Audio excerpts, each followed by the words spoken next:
Welcome to Creekside Chats with successful multifamily real estate investors. Dr. Allen chats with successful investors exploring their journey from setback to triumph. Through this window, we glimpse the truths that inspire our guests to invest abundantly and flourish in all areas of life. And now your host, Dr. Allen. Welcome to Creekside Chats with successful multifamily real estate investors, where we delve deep into the lives of our successful guests to learn the secrets of thriving to flourish abundantly in all areas of life. I'm your host, Dr. Allen. My guest today is the straight-talking authority on leveraging your business and your personal brands to raise above the noise and elevate your position.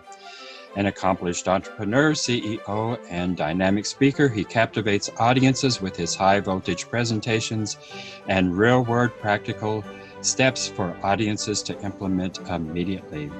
His trifecta motto, motivation, inspiration, and perspiration, leads his audiences in the process of leveraging both their business and personal brands to stand out as top industry leaders. I am so pleased to have with me today Dave Daley. Welcome to the show, Dave. Thank you, Alan. That was a awesome introduction. I got to meet that guy. Sounds like a great guy. I have to tell you, Dave, I am pleased to have you here and honored to have a renowned inspirational speaker like yourself. At the same time, I really have to admit that I am really quite intimidated with both your success and with your very outgoing presence here. But I am pleased to have you. Well, let me share this with you, but we can't let it get out because it's going to ruin my image. I'm actually a big teddy bear, but don't let that get out. It's going to ruin my image. Ruin your reputation. Okie doke. Dave, let's start with here. I want to ask you this question. If you are different today than you say you were 10, 20 years ago, how are you different, both psychologically, emotionally, and spiritually? And you could define spirituality however you want to define that. Yeah, I mean, completely different 20 years ago, 10 years ago, and quite honestly, Alan, and I'm proud to say this, even 6 months ago, right? I just believe that we're here to grow, expand, and move forward as human beings, as source energy, right? As infinite intelligence. I believe that is our purpose. And I also believe so strong in that I believe that has a lot to do with why people aren't happy. They're not willing to learn more about themselves. They're not willing to overturn stones. They're not willing to, or they don't understand that is why we're here. And when we stop growing, we go back into safety. It just goes against nature. Yeah. Well, let's step back to your childhood, and I want you to think back to a childhood experience that, as you look back on it now, you consider it to be a formative experience. Of course, at the time, you probably didn't look at it at that respect, but as you look back on your life, what was a formative experience from your childhood?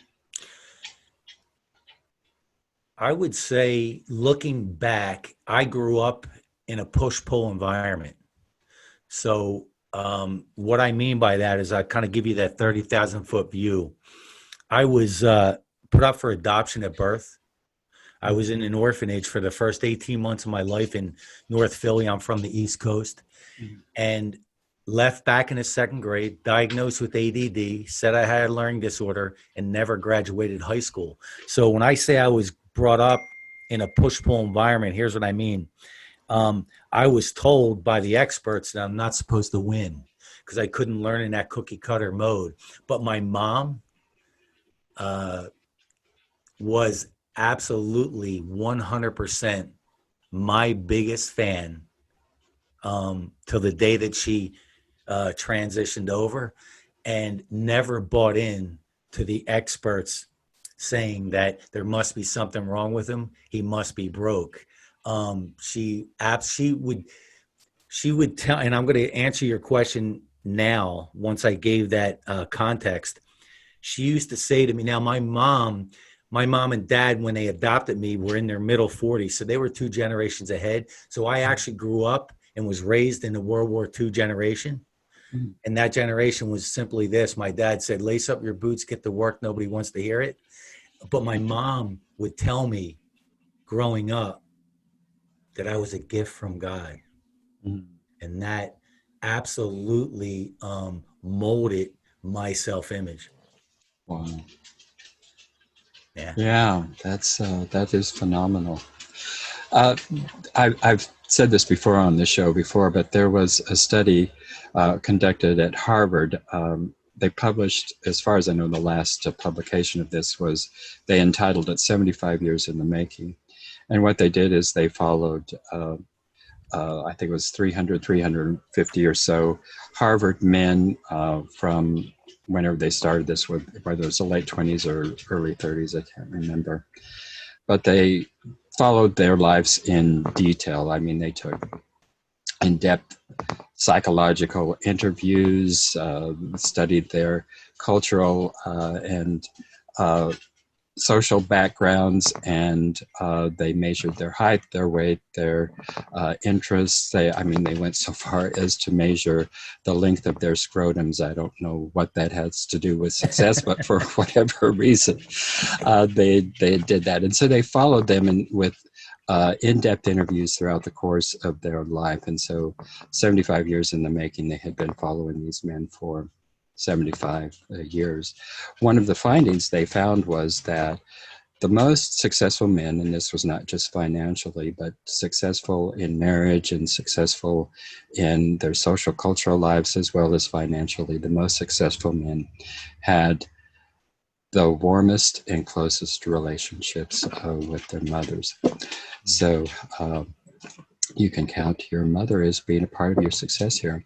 Dads didn't play a particularly role in success. What dads played a role in is the men who were able to enjoy life and just get out and play, and they had close relationships with their dads.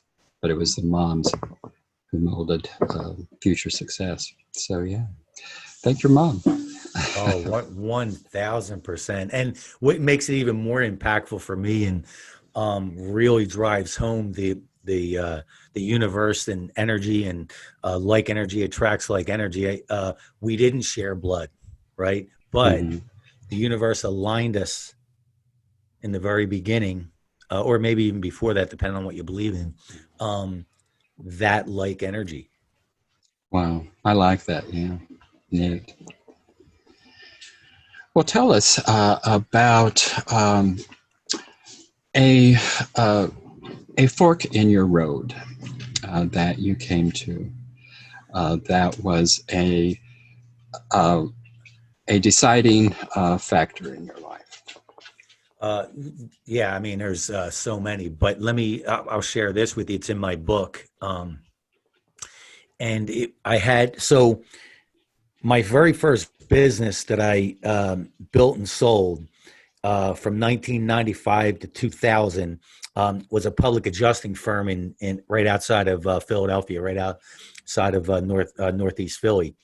And I was about 3.5 years in, 4 years in, maybe close to 4 years in. And I had this something in me where I wanted to move on, right? I wanted to do something else, but I had that old conditioning, right? That I remembered when I was younger, where again, the experts told me I wasn't supposed to win. So that fear barrier started to come back in with that self-talk and that conditioning saying, well, if I sell this business, suppose I can't do this again, right? Suppose I got lucky. Suppose I lose everything. And that old conditioning kept coming back where I knew on one part of me, I had that something in me, in my soul, in my gut, that I wanted to do something else.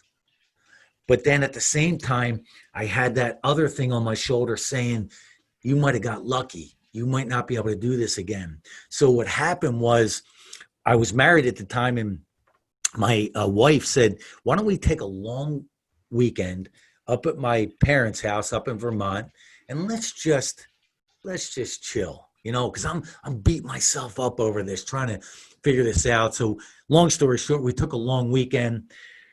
We got up there on a Friday afternoon and early afternoon, and by late afternoon, I am in intensive care.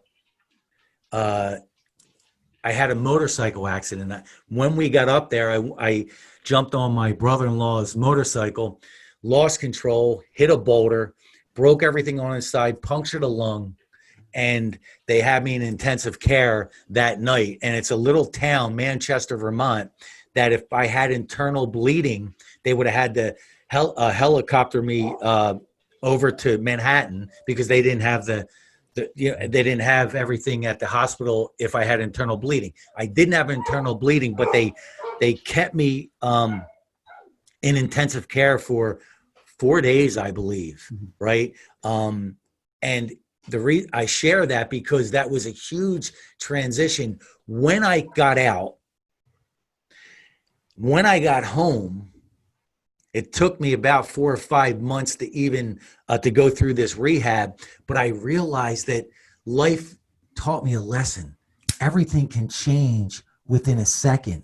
And once I embraced that, within a year, I sold the business and started my second business that I built and sold. I started the second business that I built and sold in 2000, and then 2007, I sold that business. So, and from that point on, I've over the years have been fortunate enough to have built and sold 3 companies in 3 different industries, and but also crashed one to the ground. But I broke through that fear barrier and never had that stop me again, because life taught me a lesson and said, you know what, you need to wake up, because everything can change within a millisecond. And here's what's interesting: when I came out of intensive care, the doctor happened to be a younger guy that was worked out and was an athlete. So me and him really connected. And he said that it's interesting, if I would have hit a different way, I would have either been paralyzed or dead. Wow. Yeah. So a huge gift, huge gift. Yeah.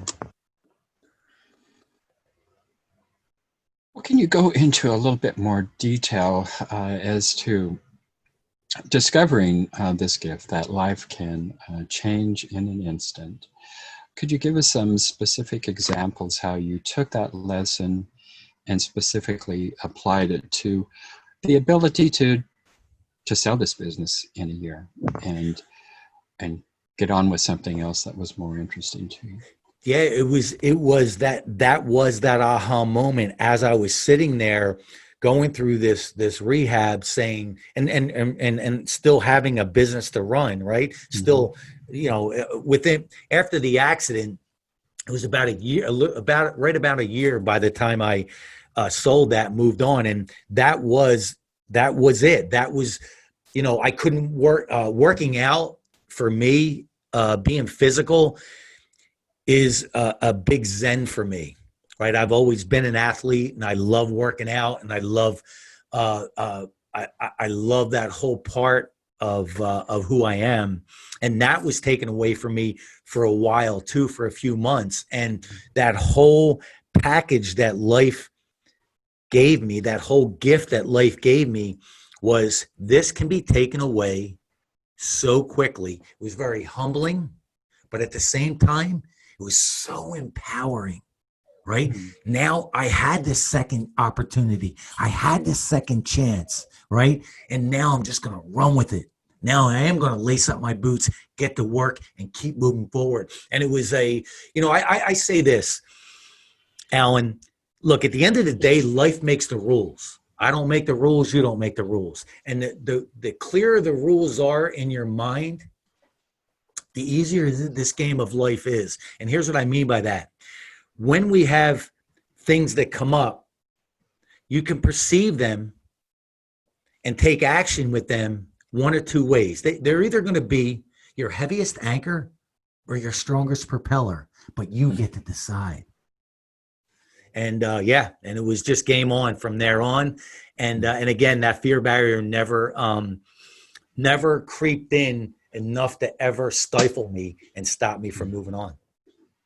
So what was the business that you The first sold? business was a public adjusting firm. So now for people that aren't familiar, public adjusters are licensed and bonded in states to represent homeowners against their insurance company on a contingent fee for property claims. And people say, well, man, how did you get involved in that? And prior to that, I was a straight commission outside sales rep for two different companies for a few years, and then went on my own. So yeah, it just that's what it was. And then from there, when I sold that business in the beginning of 2000, literally I had started a fire restoration business, built that, sold that, and then moved out to San Diego.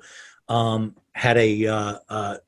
bought a struggling sports nutrition store out here, built that, sold that from 2008 to 2012, and then started a fire restoration business out here in 2013. Still have it, and also in 2015 started my Daley Monster Motivator brand, keynote speaking around the country and personal development, and yeah, so. So what was it about the business that you decided that this isn't for me, I want something else? And you went from that to fire restoration. Yeah, Alan, it's the best way I can describe it is it's the entrepreneurial DNA. It's that creative, it's that drive, it's that something new, right? It's that keeping my attention, right? And then honestly, over the years, looking back, that was what the traditional school systems thought was broke, right? It's that entrepreneurial spirit, right? If you can't give me a purpose for this, then you lose my attention. Yeah. And, I sure. The other thing that might be fun and relevant to this whole theme, right, is people ask, when they see my appearance and they don't get a chance to know me in the beginning. And look, at the end of the day, we're human beings, so we do judge, right, from appearances. It's just a fact. But people say, how in the world did you get involved in personal development? How in the world are you consider yourself spiritual? How did you even get involved in this world? And it was through marriage counseling. Yeah. Our marriage counselor was, when I tell you spiritual, I think this will sum it up. 2006, she introduced me to Abraham. To Abraham. So, yeah, I don't know if you're familiar with Abraham Hicks. No, I'm not. Yeah, as spiritual as it gets. So anyway, for people that do know, it's very, very spiritual, and it's still a part of my life. But what happened was I was going through marriage counseling, and I was the least spiritual person you'll ever meet at the time.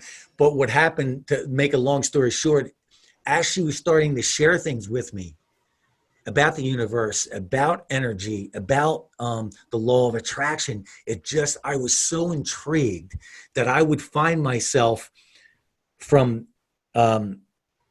counseling meeting to counseling meeting, I'd have all these questions by the time we met again. And so, and I never, that hunger never left me. So every single day, I have a morning routine called the Monster Motivator Momentum Morning. And it's a 2-hour process, and nothing trumps that in the mornings for me. As I sit here and listen to you, there just seems to be so many contradictions within who you are and how you present yourself. I find it extraordinarily fascinating. First of all, I can't ever see you in that in that insurance industry business. That just doesn't fit who I see you as. And also, I don't see you as being satisfied and fulfilled in the fire restoration business, and yet you've done that twice. So talk to me about what it is about that fire restoration business that appeals to you, because clearly there has to be some appeal to you. Definitely, 100% what appeals to me is experiencing something new every day. I'm on the road. I love being on the road, and I love meeting new people and new situations. That being stuck in an office would be an absolute nightmare for me. Right? It just wouldn't work. So 1,000% is two things: is helping people get from the tragedy to whole. But really, what feeds me, my soul, is knowing that I'm going to go out and I'm going to be in this place today. I'm going to be in this place today. I'm going to be in this place today. I'm going to meet new people. I'm going to experience new experiences, new circumstances. And that feeds me. That feeds my soul. And then that's what I also love about keynote speaking. That's what I love about personal development. And we have some awesome, exciting plans for the Dave Daley Monster Motivator brand in the next over the next 12 months to 18 months. So it's that new experience every single day gets my juices flowing. And business for me is a lifestyle. So I work 7 days a week, right? But I love it. It's my oxygen. It's absolutely, I have quotes on my wall, and the one quote that I have right here is, being an entrepreneur is neither a part-time or full-time job.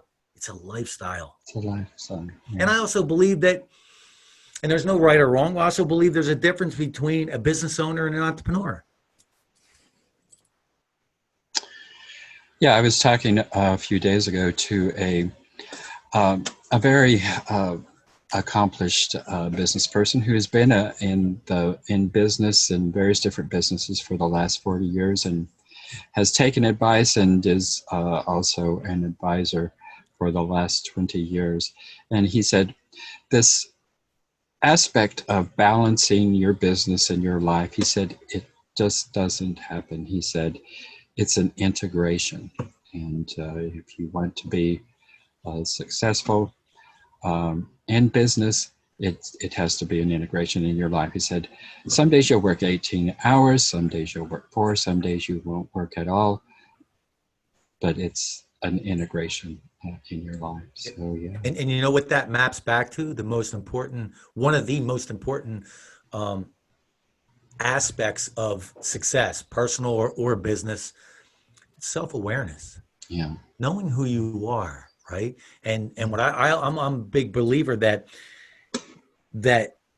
when you can understand your non-negotiables, now everyone else around you can, and everything starts to clear up. The fog starts to move for everybody, not just you, but even the ones in your inner circle and outer circle, and it just clears everything up. But self-awareness is huge. Yeah, it definitely is. If you're just tuning in, my guest today is Dave Daley, an accomplished entrepreneur, CEO, and dynamic speaker, and he captivates his audiences with his high voltage presentation and real world practical steps for his audiences. And today we are actually delving into Dave's real world life, and I am surprised at how Dave has turned down the volume for this particular interview. I am impressed and inspired by your life and your experiences here. As I was saying earlier, there's many contradictions in your life. The one that I don't see a contradiction in is this aspect of your being a motivational speaker and coach. That seems to me to fit you perfectly, like a glove. And yet it is something you didn't come into until what you said 2015 is when you launched your... Was when I launched. when you Personal launched that? development, though, was Yeah. introduced in 2007. Yeah. 2006. Mhm. Yeah. What do you mean it was introduced? Well, through the marriage counseling. Through the marriage counseling. Oh, Yeah. okay, yeah. Yeah. You know, that is when my life turned around too. Was the ending of my marriage. Up until then, my life, I was asleep. But the day that I thought was the worst day in my life was actually the best day in my life, and it was the day in my life I woke up. So yeah, it's been a whole different life since then. That's the beauty of life. Exactly what you said, right? Is it seemed like at the time the worst thing in the world, but looking back, it was the greatest, right? Yeah. And that's what it's the best. It's the best. Yeah. Life is just phenomenal. And it's just the truth. It's just the truth. We're so blessed to actually be here. Yeah. And I like to live my life in this way. I call it the dynamic duo. Mhm. When you're blessed and ready for more, you become bulletproof. Yeah. Yeah, that reminds me. I don't know if you've heard of Tony Brady, but he leads meditations. He's actually a fellow in Dublin, Ireland. But that's one of the things he points out is what an unlikely miracle that any of us are here, and that each and every day is a blessed day to wake up to, just for the fact of actually just being here another day. Yeah. And yeah, you live that. Um, I usually don't go into the business aspect of things with my clients because it's focused on the life, but you have such an integration between your life and your business, and particularly your coaching. So give us just a brief rundown here on motivation, inspiration, and perspiration. So I believe that life is made up of interesting trifectas. And I believe that motivation, inspiration, and perspiration lead you to whatever it is you want if it's done in those actual steps. Let me share with you what I mean. So motivation. Now, there's a lot of motivational speakers and coaches that are embarrassed when they get tied to the word motivation because they don't think it's deep enough, right? And they don't think that they feel like their content, their message is much, much deeper. But I have to say that I don't agree with that, with how we are built as human beings. And here's what I mean, Alan. You need something that's gonna get your attention, that's gonna wake you up in the morning, right? And that really is motivation, right? What is it that's gonna get your attention? Now, if you don't have something that comes from inside that inspires you, that motivation will die out.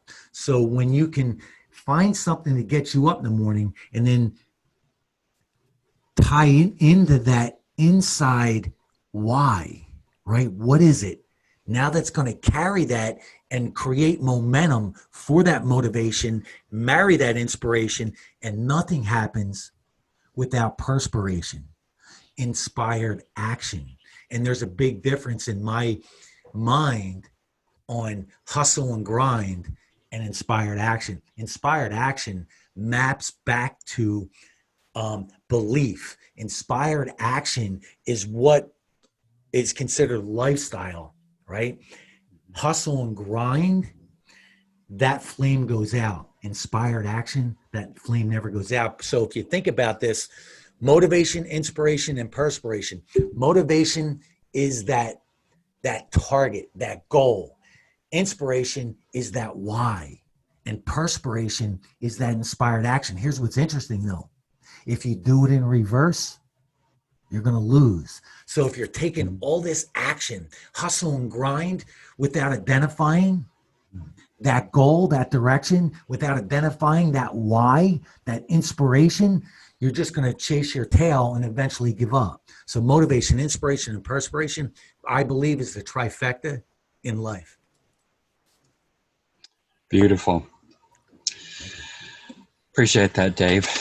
We're running out of time here and getting to the end of our interview. I have one last question I ask all my guests. Before I get to that, tell our viewers and listeners how to get in touch with you. Oh, great. Yeah, real easy. So it's Dave Daley, DALEYMM, like monstermotivator.com on all of our social media, our website. Yeah, so real easy to find, and we're on every major platform. Okay, great. Well, my last question is, when you come to the end of life's journey, how do you want your epitaph to read? My terms. Your terms? My terms. Live life on my terms. Yeah, and I believe that's, to me, that's the definition of success. Whatever that definition is for you, my terms. Wonderful. It's been a delight having you, Dave, and I hope we can have some future conversations. You've been a delightful and enjoyable guest, and a surprising guest in many wonderful ways here. So thanks for being on the show, Dave. Oh, thank you so much, Alan, and thank you for having me.